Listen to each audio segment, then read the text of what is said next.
അല്ല. പുള്ളിക്കാരത്തിക്ക് ഒരു വൈറ്റ് ഗൗണാണ് ഇടുന്നത് കല്യാണത്തിന്. പിന്നെ ഞാനിടുന്ന ഒരു ബ്ലൂ സ്മോക്കിംഗ്, ഞാനിപ്പോൾ അയച്ചു തന്ന ഫോട്ടോ ഇല്ല, ബ്ലൂ സ്മോക്കിംഗ് ഞാനിടുന്നത്.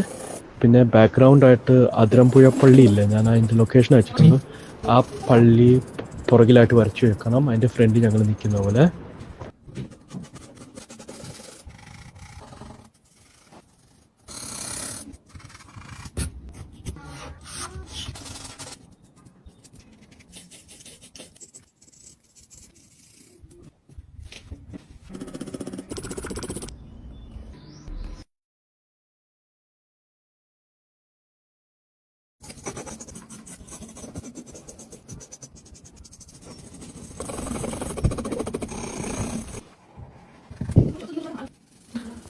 ഹായ്, നന്നായിട്ടിരിക്കുന്നു. നിലത്ത് എങ്ങനെ ഒരു ബ്ലാങ്ക് ആയിട്ടിരിക്കുന്ന പോലെ തോന്നുന്നു. അവിടെ എന്തെങ്കിലും ഒന്ന് ആഡ് ചെയ്യാമോ? അല്ലാതെ പള്ളിയും ഞങ്ങളുടെ ഫേസസും എല്ലാം ക്ലിയർ ആയിട്ടിരിക്കുന്നു. Thank you.